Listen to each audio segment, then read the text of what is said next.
I'm here today with Jessica Whitcutt Fagan, founder of It's a Shovel, an organisation that helps businesses to create reputation with purpose. Good morning, Jessica. Morning. How are you today? I'm very good, thank you. And this is going to be a really interesting conversation, I think, because we're talking about the new normal is here. And this is going to be something which is going to be really interesting from a reputation perspective. Tell the viewers a little bit about yourself and why you focus on reputation with purpose. Sure. So I actually come from a public relations background, spent my entire career, and then was my last kind of corporate role was at SAB Miller. I don't know if you all remember them, but they were kind of a FTSE top 20 company, and I managed reputation for them in Africa.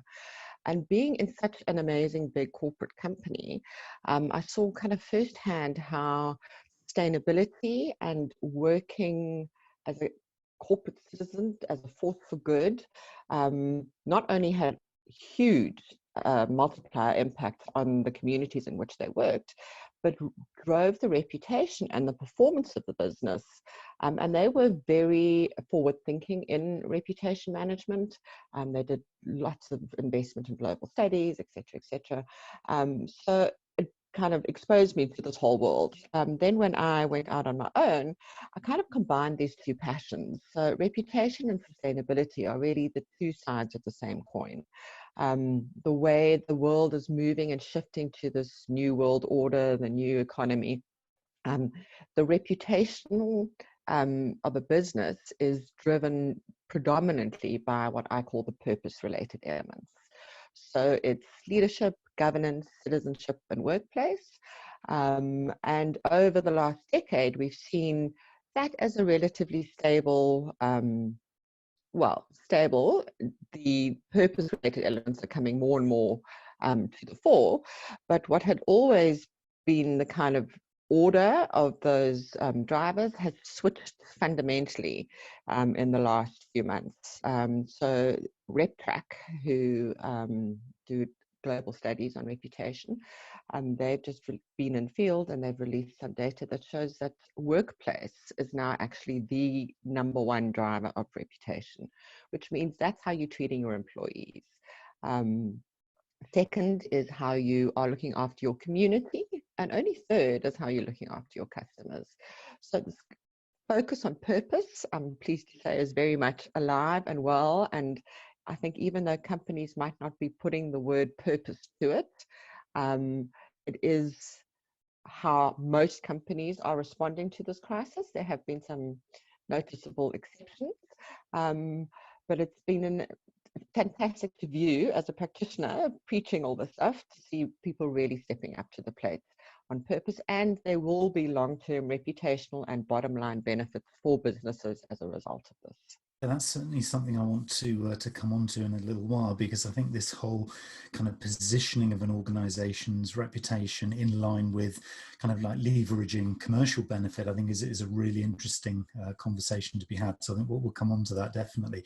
You've, I guess, sort of amalgamated all of the experience and the wisdom and the evidence that you've collated over the years, kind of exploring this and researching and working with clients. And I understand you've got a framework, which is, I think you're calling it Reputation with Purpose. Tell us a little bit about that framework. Sure. So it starts with the premise, and not just a premise, scientific proof that companies with a strong reputation perform better.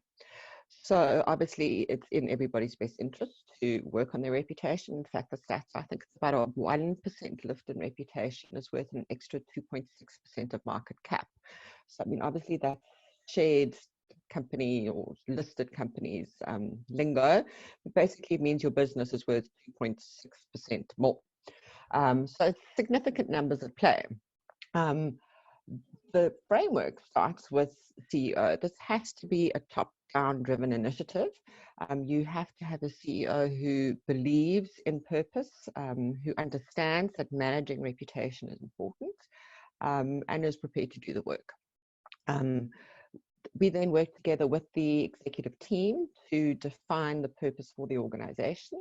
And that's not just a kind of thumbsuck, we like saving, I don't know, the rainforest. It's really exploring your value chain, looking at the 6 capital models. Where can you create value? All stakeholders, not just shareholders. And what is most important to your business, where are your biggest risks and opportunities along your value chain in terms of the 17 Sustainable Development Goals. And then I also use the Ikigai framework, which is a Japanese concept of your reason for being, which looks at kind of what do you love, what are you good at, what can you get paid for, and what does the world need.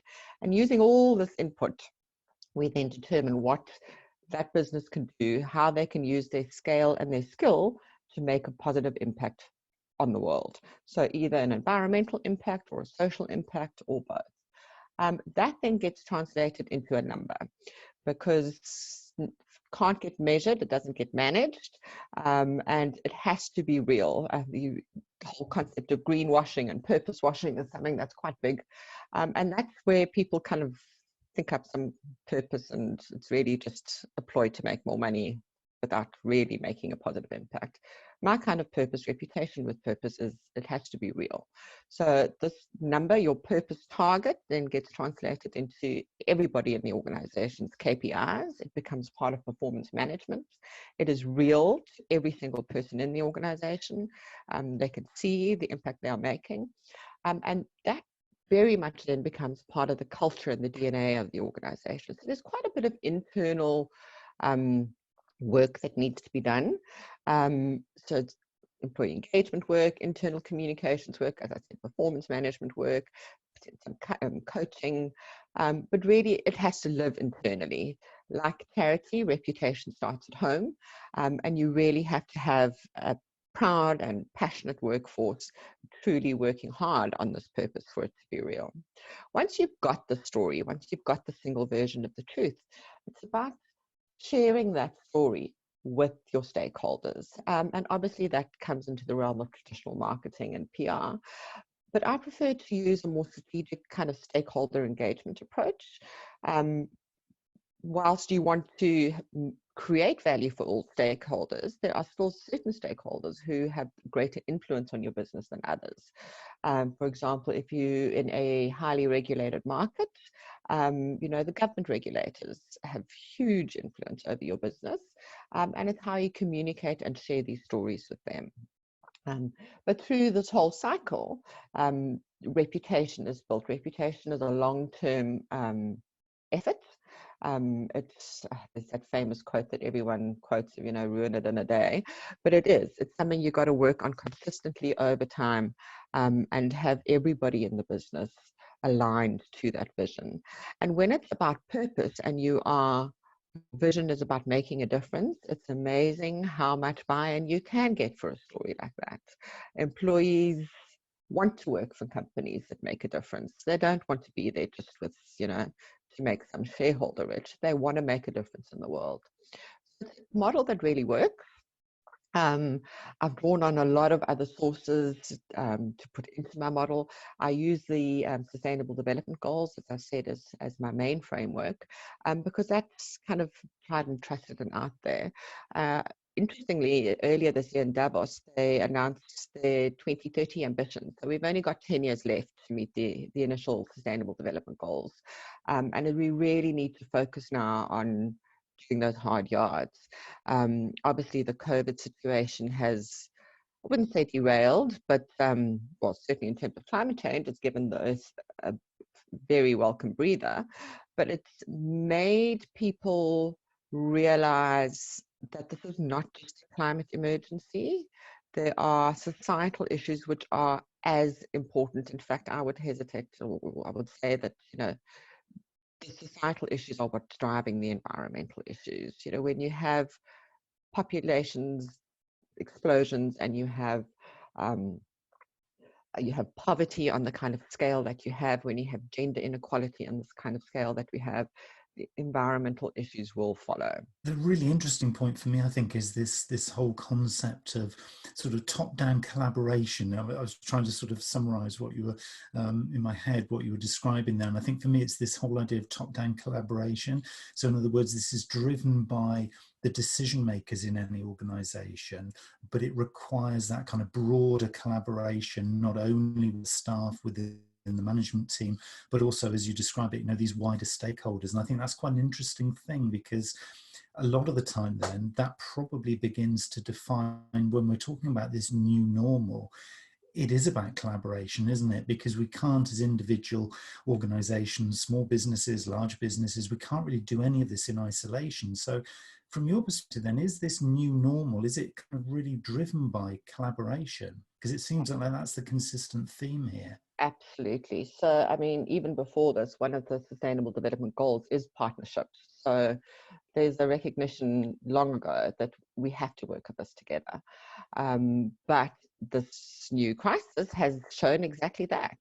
It's amazing the kind of collaborations that have come out. So, I mean, GSK Klein and Sanofi, the two major pharmaceutical companies who have been arch rivals since the beginning of time, recently announced kind of a partnership that they were going to be working on a vaccine together. Both companies saw a massive spike in their share prices as a result of this.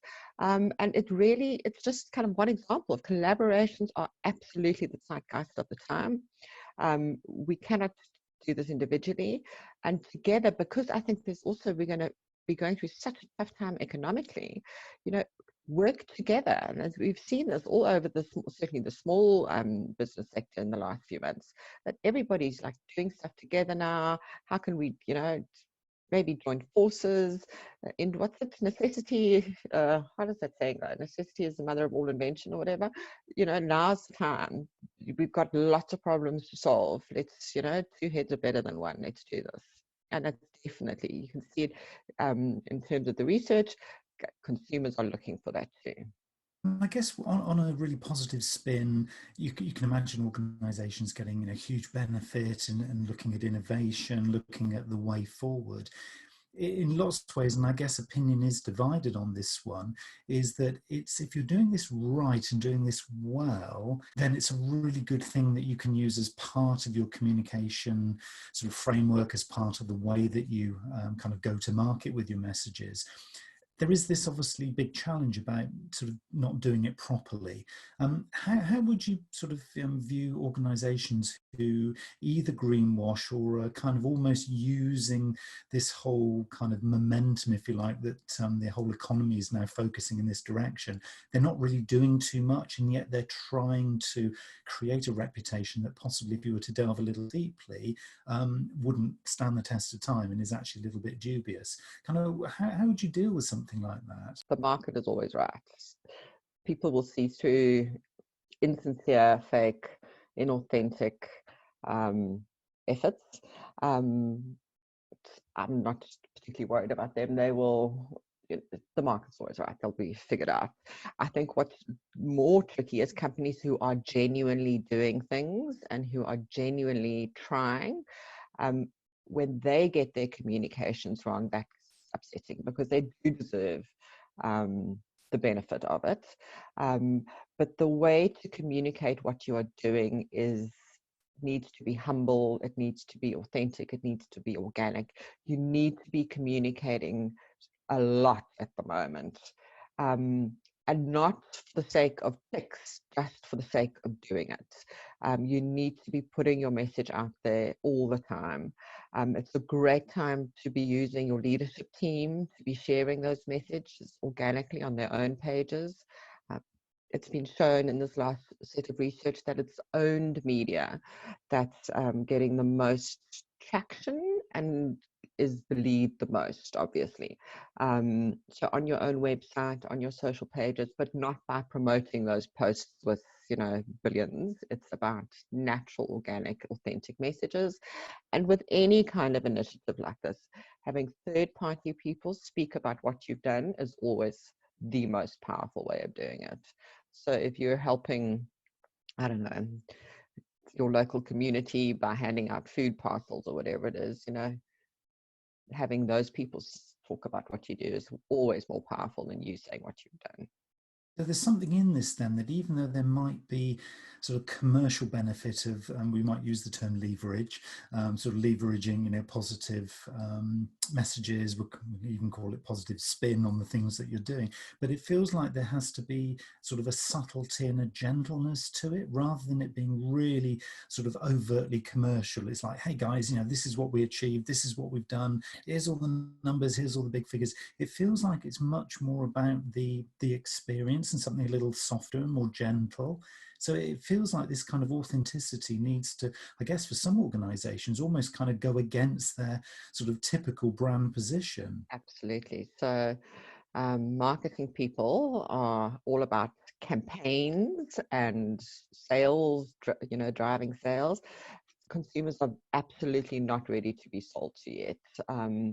This gentle, here we are, we're doing it as, yes, maintain your brand presence, but this is not a time to sell. This is about sharing corporate stories, not about sharing brand messages. That's going to differentiate those who have tangibility and sort of legs on the other side of this situation from those who, I guess, are going to be discovered. And it's going to be, I think, really, really important for brands to kind of understand to both how far to push it and kind of what the boundaries are, but also how to maintain that sort of going through, because this is the new normal. This style of communication isn't going to go away.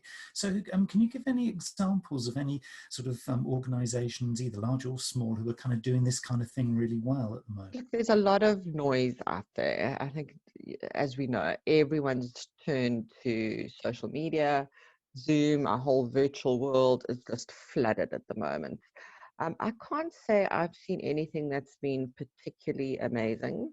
I think brands have, see, the big budget brands have done their necessary bits. So, for example, Unilever did some hair care product, and we're all going to come out stronger at the end of this.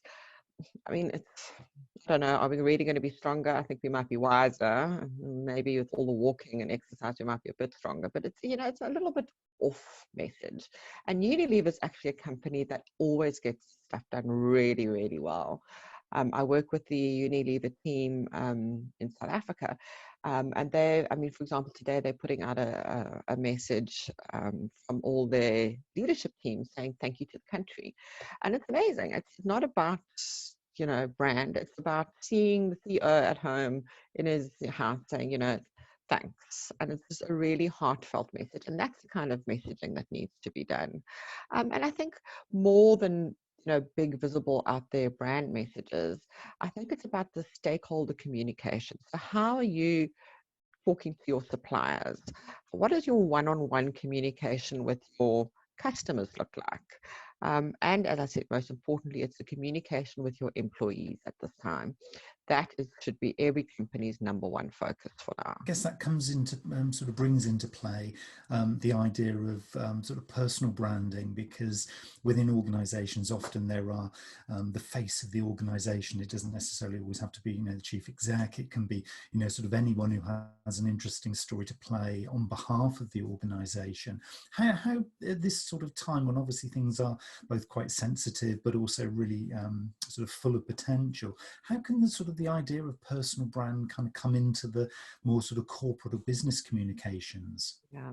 So there's two elements to this. So firstly, in terms of CEO branding, that is a massively powerful way to build reputation of a business. The brand and the reputation of the leader, different studies show different amounts, but up to 60% in some industries as based on the reputation of the leader. So I think we've gone, it's funny, kind of we had this hero CEO days kind of in the Jack Welch time, and then it kind of all went a little bit fuzzy. And now we're seeing with this whole trend towards CEO activism, we're seeing how the importance it is, or how important it is for CEOs to have carefully curated and managed brands. And that's not about being fake and spinning it. It's about understanding how powerful that relationship is and about using that strategically. obviously the CEO needs to be completely authentic in what they stand for. You can't now pretend to be the savior of all when actually you're just another duty greedy capitalist. But that's the change we're seeing. Those are the types of CEOs who are coming into businesses now, who are leading big businesses, and who will be the ones who will be instrumental in creating the change and creating this new normal and thriving in this post-COVID world. So that's the one hand, that's CEO branding. The other hand is you're talking about employees, and that's organic conversation that I'm talking about. Third-party endorsers, reputation starts at home, etc. And using your employees, obviously within a policy framework and everybody properly trained and understanding what you can or can't do, is incredibly powerful, particularly for companies who have huge numbers of employees. And it's a time like this when you're looking at retrenchments or redundancies and staff on furlough, it can be risky, but it can also have some really, heartfelt stories of, just ordinary people who've maybe been put on furlough and, how their company is really treating them, with respect and care and helping them. I mean, that's the most powerful endorsement a company can ever have. So companies shouldn't be afraid to let their employees speak. Obviously, it needs to be managed. But it also has to be authentic. Really, really useful insight here, and I'm sure everybody's getting a lot of value from some of the ideas and the ways that they can kind of reflect back into their own organisation. For you, what's your big vision, sort of on the other side of all of this? We've talked about this whole thing about the new normal, purpose-led businesses in this kind of new shape and new style of economy. Where do you see this all going? What would be your kind of ideal vision for the future? There's a lot of talk at the moment about the green recovery. And I think that is the only way to go, quite frankly. We were already at such a critical juncture in terms of climate change and global warming that those initiatives have to carry on. And there's a lot of research that shows that green recovery methods, investment in green power and green industry, etc., will actually create more jobs than going back to kind of the bad old ways. So it's something, I don't think there's a perfect roadmap out there yet, but it's something we need to all be thinking about. And if you're going to be innovating in a direction, then that's the way to go. I was introduced to the Futures Thinking Framework developed by Bill Sharp this week, and it's absolutely brilliant. They have their 3 horizons model, and that really looks at this. So if you look at business as normal, kind of will eventually die out. That's just the way the big businesses go, particularly in the old take, make, waste economy. Those businesses they are going to die out. And then if you look at the kind of the ideal world of what you would wish to be, those have quite a long leg before they take off. So what are the innovations and the disruptions we can bring into the market now? And of course, now is the perfect opportunity to be bringing disruptions into the market. What can we do to kind of shake up the trajectory? So bring the old down quicker and bring the new in faster. And I think that's what's probably taking up a lot of headspace in the boards and the CEOs of the big businesses around the country. And for the smaller businesses, equally true. Particularly, obviously, the online businesses. I think a lot of them are really in that space already anyway, any kind of digital or tech business. But old, more traditional style businesses, farming or manufacture or services industries, how can you change your model? And there's been so much talk about pivoting. I'm quite tired of it, but that's kind of really what you need to do is now, you've seen what happens when it all falls apart. How can you build it back together in a way that is more sustainable? If anybody is beginning this journey, maybe they've been putting out a little bit of content on social media, maybe they've been thinking about some of the innovations that you've been talking about, what would be your top tip for them to begin this journey? If this is very early days for them, where would they get started? I think the biggest issue we need to get right is there's a couple different phases that people need to be planning for. So it's kind of how to manage this crisis, how to deal with the recession that's more than likely going to be coming our way, how to take advantage of the rebound and when that rebound is likely to be, plus plan for the longer term horizon. So it's a lot of thinking that needs to be done. It's one of the problems is that we're in an incredibly stressful and fearful space for so many people. And that creates tension in your brain. It makes you more stupid. In fact, 25% less intelligent is what the number says. And I think lots of people feel it's like a bit of a brain fog at the moment.